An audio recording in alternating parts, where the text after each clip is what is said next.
This is wrestling's greatest moments. Hey now, wrestling fans. It's time for another episode of Wrestling's Greatest Moments.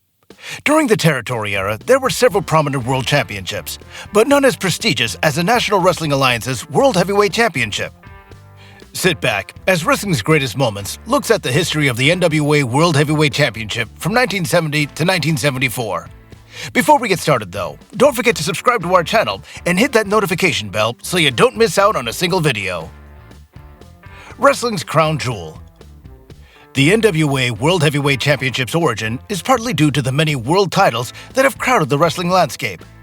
Pro Wrestling World Championships date back to at least the early 20th century, where promoters looked to distinguish their top star from the competition. Consequently, there were multiple so-called world titles, leading to confusion among fans. Enter the National Wrestling Alliance, or NWA, a group of promoters who wanted to better control, some might say monopolize, pro wrestling by having one undisputed world champion. The title debuted in 1948, with Orville Brown recognized as the first NWA World Heavyweight Champion, not to be confused with the National Wrestling Association's world title, which preceded this title but was not directly linked with it. The NWA quickly grew, with many territories joining it. Nonetheless, competing promotions continued crowning their own world champions, such as Verne Gagne creating a world champion in his American Wrestling Association and Vince McMahon Sr.'s Worldwide Wrestling Federation. Despite these rival claims, the NWA World title had many reasons to be the claimant to the title of the real World's Championship. The title was defended around the world and held by wrestling's top stars, all who could defend the title for real if an opponent decided to go into business for themselves. Adding to the prestige was the fact that the title only changed hands by a vote of the NWA's board of directors, which meant that the heads of various territories sought someone who could make them the most money. Compare this to the AWA and the WWF, two promotions that, while successful, were more regional, and the champion was selected by each promotion's boss. A changing of the guard. The NWA World Heavyweight Championship dates back to 1948, so why a video beginning with 1970s champions? Well, the reason is that the 1970s was a time of great change for the NWA title. While the title still stood head and shoulders above the competition in the WWF and AWA, the champions and the title itself were changing from its roots. Now let's dive right in, beginning with the man who entered the 1970s as NWA Kingpin, Dory Funk Jr. Dory Funk Jr., the son of wrestler and promoter Dory Funk, Dory Funk Jr., or Dunk as he was nicknamed, enjoyed a significant push in his father's Western States promotion. Unlike some promoters' sons, Funk had the talent to justify his push. However, he would have to travel to other promotions to prove that he was more than a big fish in a small pond. And Dory did just that, traveling to different promotions and showing an ability to work with a variety of styles, something essential for someone with aspirations of becoming a world champion. His father's promotion showcased some of wrestling's most hardcore wrestlers in matches, influencing Dory Jr., who could brawl with the best and also work technical matches. Now this versatility would come in handy down the road. While everyone wanted to become the world champion, which meant both prestige and more money for a wrestler, it was a process that required considerable political machinations. Wrestlers had to garner support from the members of the National Wrestling Alliance who were on the decision committee. The NWA was made up of promoters from around the world, as was the decision committee, which meant everyone had their own agenda for choosing the next champion. There were several requirements for candidates, including a wrestler's ability to work as a babyface and heel, which made them versatile throughout the NWA, since the world champion might wrestle a babyface one night and a heel the next. Their ability to physically defend themselves from an opponent looking to steal the title, and their ability to put butts in the seats. What often happened was that promoters would groom one of their wrestlers to become a world champion and form political alliances with key members of the NWA to make their move. Such was the case with Dory Funk Jr. While Dory Funk Sr. did his best to prepare his son to become world champion, Funk Sr. recognized he couldn't get things done by himself. According to historian Tim Hornbaker, Dory Funk Jr. wrestled in promoter Sam Muchnick's NWA St. Louis wrestling territory. Muchnick was a major power broker in the NWA, and as Hornbaker writes, with his father, he, Dory Jr., began to venture to other territories, and the NWA title was on the elder Funk's mind. He knew that getting his son out to wrestle in front of the assorted NWA members could only help him when future decisions about champions were made. Two of the more important opinions in the NWA were those of Thez and St. Louis promoter Sam Muchnick, There was no way Dory Sr. could have shored up the votes for Dory to win the strap from Thez. Nor would Thez have dropped the belt to him. Dory Sr. bided his time as his son continued to win over promoters and, more importantly, key NWA figure Sam Muchnick. Muchnick, the promoter from the prestigious NWA St. Louis Wrestling Club promotion, exuded tremendous power behind the scenes thanks to his connections, the respect he earned among wrestlers and promoters, and his many terms as NWA president. On January 7, 1966, Canadian tough guy Gene Kiniski defeated Lou Thesz for the NWA World Championship, removing one obstacle to Dory Jr.'s quest. Kiniski had a strong run as champion, but like most NWA champions, the grueling schedule eventually caught up with him, and he asked to drop the title. The timing was ideal, as Dory Funk Jr. could politic his son into the title. Dory defeated Kiniski on February 11, 1969, with a submission move, the spinning toe hold. Funk quickly proved his value as a traveling champion. Funk was a dependable traveler as champion and a valuable asset to the NWA. He wasn't the shooter Thez was, or as brutally tough as Kiniski or Harley Race, but he was as scientific as they came. Funk could brawl, match grips, and make opponents look good, no matter if his rival weighed 185 or 385 pounds. Combining a youthful appearance, astounding conditioning, and a capacity to vary his mat performance, Dory was an inspiring champion. According to historians Greg Oliver and Steven Johnson, Dory's title reign marked a new era for the NWA World Heavyweight Championship. Now, in retrospect, his NWA World title reign, from February 1969 to May 1973, might have been the greatest in modern history, with a variety of opponents, the distance traveled, the dignity exuded, and all for such a lengthy, uninterrupted period of time. He marked a generational change from the grizzled old veterans like Gene Kiniski, Lou Thesz, and Dick Hutton to a fresher, more handsome champion. Dory's many trips to the territories also saw him defend the NWA World Heavyweight Championship in Japan. In December 1969, Funk Jr. became the first to defend the NWA World title in Japan since Lou Thesz in 1957. On consecutive days, Funk Jr. worked 60-minute draws against Antonio Inoki in Osaka and against Giant Baba in Tokyo. While there were tremendous perks to being a world champion, there were also tremendous challenges. The world champion was in high demand, which meant few days off and a rigorous travel schedule. Wrestlers might wrestle in front of a capacity crowd one day and a small crowd the next, usually in a smaller territory, which by its NWA membership was entitled to appearances by the world champion. Conditions in arenas weren't always pleasant.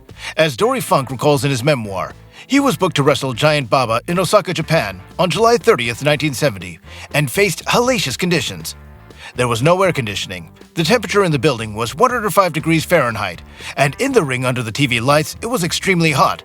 It was so hot in the ring that you could have fried an egg on the mat. Despite the heat, Dory had to wrestle Baba for 55 minutes, somehow surviving the ordeal. Like all NWA World Champs, Dory wrestled a variety of opponents. On one night, he wrestled hardcore wrestling villain The Sheik in California.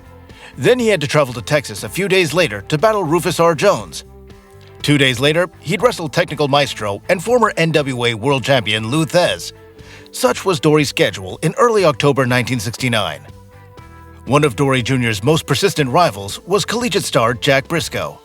The Native American wrestler had substantial amateur wrestling credentials, which made him a viable contender for a future NWA World Championship run. However, Dory Sr. saw Jack's credentials as a means to get his son over, and as Jack writes in his memoir, Dory Sr. initially pushed him hard, only to lose squash matches to Dory Jr., and later Terry Funk. Brisco moved on from Texas, and Jack's success outside the area led to promoters predicting big things for the Oklahoma native. As wrestling historian Dick Bourne writes in 10 Pounds of Gold, his overview of the NWA World Heavyweight Championship's Dome Globe Belt version of the belt, it was their matches in Florida in the late 1960s and early 1970s with Brisco chasing Funk Jr. for the NWA title that set the gold standard for a pro wrestling rivalry both in the ring and at the gate. Florida promoter Eddie Graham put the two together, and their matches were so successful that other territory promoters brought the two in for title matches in their major towns. A collision course between the two over the title was inevitable, but a collision of another kind would lead to a shocking swerve in the Funk-Brisco rivalry. More than a transitional champion, Harley Race's first reign. The idea of Harley Race being a transitional champion may seem ridiculous now, But on May 24th, 1973, that's exactly what he was when the NWA decided to put the title on Race. Race has spent the last decade working his way up the ranks, including a solid run in the AWA with Pretty Boy Larry Hennig as his tag team partner, Handsome Harley. They held the promotion's World Tag Team Championship 3 times before they went on to singles careers, with Harley utilizing everything he'd learned to impress promoters and his fellow wrestlers. However, the rigors of the road nearly ended Harley Race's career early on. Race, who trained with legendary wrestling brothers Stanislav and Vladek Zabisco, learned the ropes and put in his dues, including driving around 700-pound wrestler Happy Humphrey from show to show. Race's size and determination to learn offered much potential. That is, until Race was seriously injured in an automobile accident that killed his pregnant wife and nearly led to him losing a leg. Harley defied the diagnosis he'd be lucky to walk, and that wrestling was out of the question. However, as Race recalls in his memoir, King of the Ring, soon after the wreck, Dr. Collegiate stood over me, at my bedside, and firmly told me that I'd probably never walk again, and that my wrestling career was definitely over. But even back then, I had a stubborn sense of determination, and I immediately took it as a challenge. "I'll send you ringside tickets to my first match," I told him. While Harley's rehabilitation involved 21 long months, he proved the doctor wrong and began wrestling again. The circumstances behind Race's reign are controversial. According to Jack Brisco, Dory Funk Jr. was booked to drop the title to Brisco. While that part is confirmed, things get murky from there. Dory Funk Jr. reportedly injured a shoulder in a motor vehicle accident and couldn't defend the title against Brisco the night he was supposed to drop it. Now, Brisco disputes this, claiming Dory's dad didn't want him to lose to Jack, a babyface. Dory Sr. was bound and determined that his son was not going to drop his world title to me. I'm not sure if it was because he just didn't like me, the fact that Junior beat me so many times in 2 minutes or less, my amateur background, or the fact that they were Texans and I was from Oklahoma. One thing seems clear, according to Brisco. I do know he, Dory Sr., didn't want Junior to lose to a babyface. Losing to a babyface would mean Junior lost to a better wrestler, so Sr. wanted him to lose to a heel who would screw Junior out of the championship. That way, he could claim that even though he no longer held the belt, Junior didn't lose it fairly. Eddie told me Sr. was adamant about that, and that he'd been raising hell with all the promoters, telling them the only way Junior would lose the title was if he dropped it to Harley Race. According to Terry Funk, the accident happened. There was a wreck. I saw the truck. The hood ornament was slightly twisted, and there was a little dent in the right front bumper. Whatever the case, Harley was booked into a match against Dory Jr., and wrestling lore has it that Race, who was promoted as Mad Dog Harley Race for the title match, was told to take the title one way or another. That wasn't an issue, and the match went as planned, switching the title to Race while ending in controversy to create rematches. The Funk Race bout saw Harley score the first fall while Dory scored the second. Things were going Dory's way until the referee was knocked out, preventing him from making the 3 count while Funk covered Race for what would have been the third and deciding fall. Funk argued with the referee, allowing Race to get his win back and suplex Funk, covering him for the win and the title. Harley's reign lasted less than 2 months, but he showed promise, and it transformed his career. By traveling across the United States defending my title during that period, I transformed myself from a respected regional wrestler to a top worldwide talent. For the first time, I was at the top. It was a huge break in my career that gave me more experience, more exposure, and more money. Once he tasted championship gold, Harley vowed to win the title again. Race's reign is notable not only for the controversy behind it, but also because he served as a bookend for 2 versions of the title. The NWA had commissioned different versions of the championship belt through the years, with Race being the last holder of the Crown Jewel Championship. Race was presented with the new title belt. Unfortunately, he didn't hold it for long, as we'll see next. Jack Brisco. Jack Brisco's NWA World Heavyweight Championship win was postponed, but not for long, as he was booked to win it from Harley Race. Interestingly, Brisco won the NWA World Championship the same night a new version of the championship belt was unveiled. It started a new generation of champions that began with Harley Race and lasted until 1986, when the NWA introduced its big gold belt. Although he'd only been champion briefly, Harley Race had already made a name for himself as a top-rate opponent. As a result, he was able to create a shocking win for Brisco when the two clashed in Houston over the belt. We hadn't wrestled each other much previously, but our wrestling styles matched up well since we both liked a lot of technical wrestling down on the mat. The match lasted about 25 minutes, and by the end, there weren't 3 people in the building who thought Brisco had a chance of winning. For one, I had just recently won the belt, and many fans didn't expect me to lose it so soon. Plus, I had the upper hand pretty much throughout the match, just as we planned. All it took was one wrong move, and Brisco capitalized. Race dove off the top rope, only for Brisco to raise his knees. Brisco landed a Luthez press, and a 3 count later, he was champion of the world. Brisco's title reign was an incredible time for fans who enjoyed a focus on athleticism. However, Brisco knew that if fans wanted to see collegiate wrestling, they were in the wrong building, and he knew how to incorporate spectacle into pro wrestling matches while making it clear the world champion was the greatest wrestler in the world. In his autobiography, Jack remembers how much he enjoyed being champion. "I'd be lying if I say I didn't enjoy being the champion.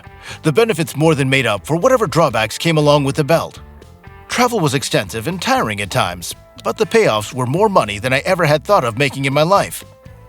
Now, some of the smaller venues I was booked in could be a lot less, so the NWA would try to avoid them as much as possible, not only for me, but for Muchnick, because he received 3% of the gross on every card on which I appeared.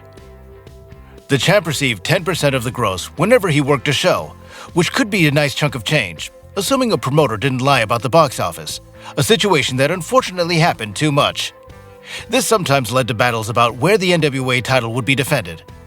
As Dory Funk Jr. writes in his book, The Last of a Great Breed, True Stories from a Career in Pro Wrestling, NWA President Sam Muchnick received a salary of 3% of the gate on all appearances of the champion.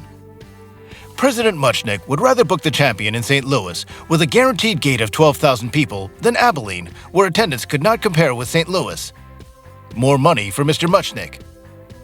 Like every NWA world champ, Brisco was called upon to wrestle babyfaces and heels.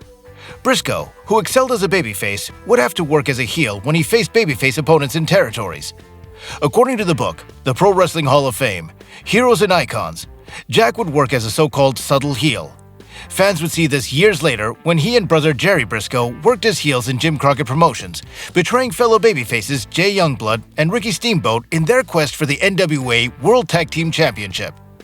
Harley Race commented on the challenge Brisco faced given his strong babyface credentials. The only one that really had a problem with it was Jack himself. Jack was a babyface's babyface, if you know what I'm trying to say.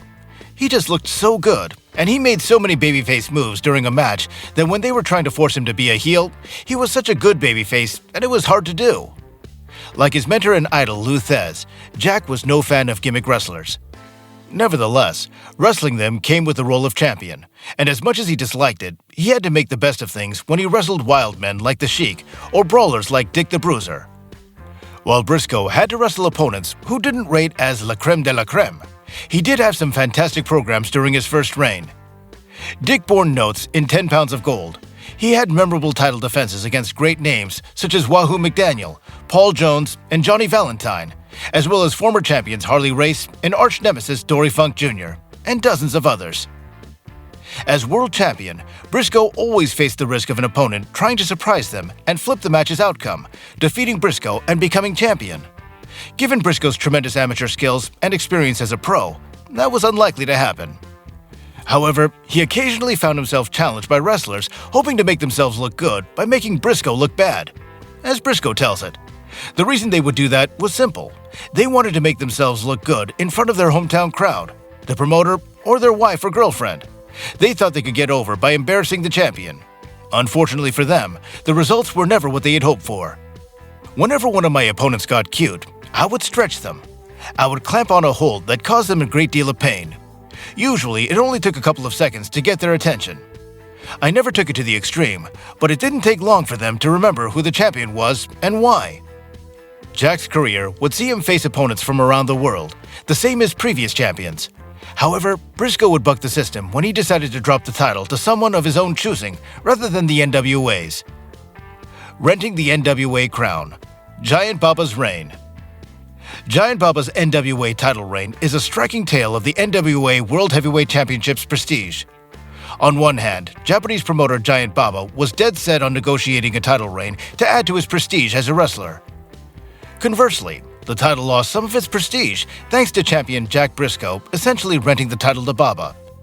Despite the NWA's reputation as a strictly controlled body that carefully monitored its world title, there have been blemishes on its record, including during Jack Brisco's reign when he decided to make a small fortune for himself by dropping the title to Japanese main eventer Shohei Giant Baba during a tour of Japan.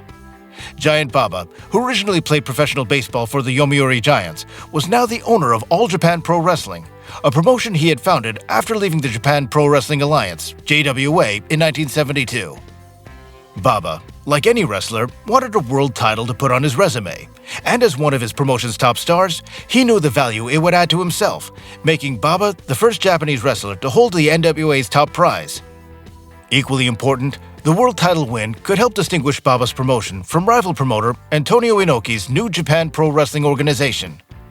According to Brisco, Baba, using Terry Funk as a middleman, offered $10,000 for Brisco to drop the title to him, with Baba promising to drop it before Brisco's Japanese tour ended. Jack claims he wasn't concerned about Baba dropping the belt back. What he was concerned about was the $25,000 deposit he'd given to the NWA as champion.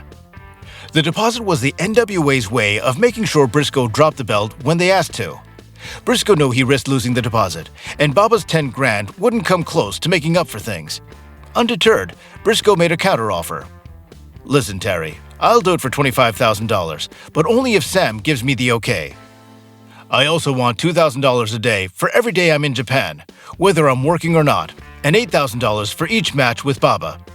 Plus, all expenses, in cash, American dollars, the minute I get off the plane." Consequently, Baba made Brisco an offer he couldn't refuse, and Jack dropped the title to Baba during his tour. Baba's title reign lasted a week, but it served its purpose, adding to Baba's prestige and that of his promotion. Brisco regained the title 7 days later, and the NWA approved the title change, albeit reluctantly. As Brisco recalls in his memoir, "I called the two most important men in the NWA, Sam Muchnick and Eddie Graham. I also made a call to Jim Barnett, who was next in line to take over the presidency. I explained what I planned to do, and before any of them could object, I told them, 'Look, I've done jobs for you for $25 a night. Now I have an opportunity to do a job for $25,000 and I'm going to do it, okay?' I didn't have to tell you about it, but I wanted to be honest." Giant Baba won the title while Jack Brisco enjoyed a well-paid working vacation in Japan. Jack Brisco. Jack Brisco regained the title in Japan, defeating Giant Baba in a return match. The title reign was recognized, which made Brisco a two-time champion, a rarity at the time. Lou Thez was a three-time champion, having held the National Wrestling Alliance title 3 times and the National Wrestling Association title 3 times. However, Brisco's return home proved to be tricky. Flush with cash, Jack didn't know he was only permitted to bring in $3,000 in cash back home. He'd been paid in cash and knew he had some serious explaining to do if he was stopped. Thankfully, he hid the money on his body and smuggled it in. Brisco's title reign continued, but like many champions, the rigors of the road were beginning to get to him. How much longer could the champion last, and who would take his place? Do you remember these legendary wrestlers who held the NWA's top prize? Who are your favorites? Share your thoughts in the comments section, and let us know if there are any videos you'd like wrestling's greatest moments to cover.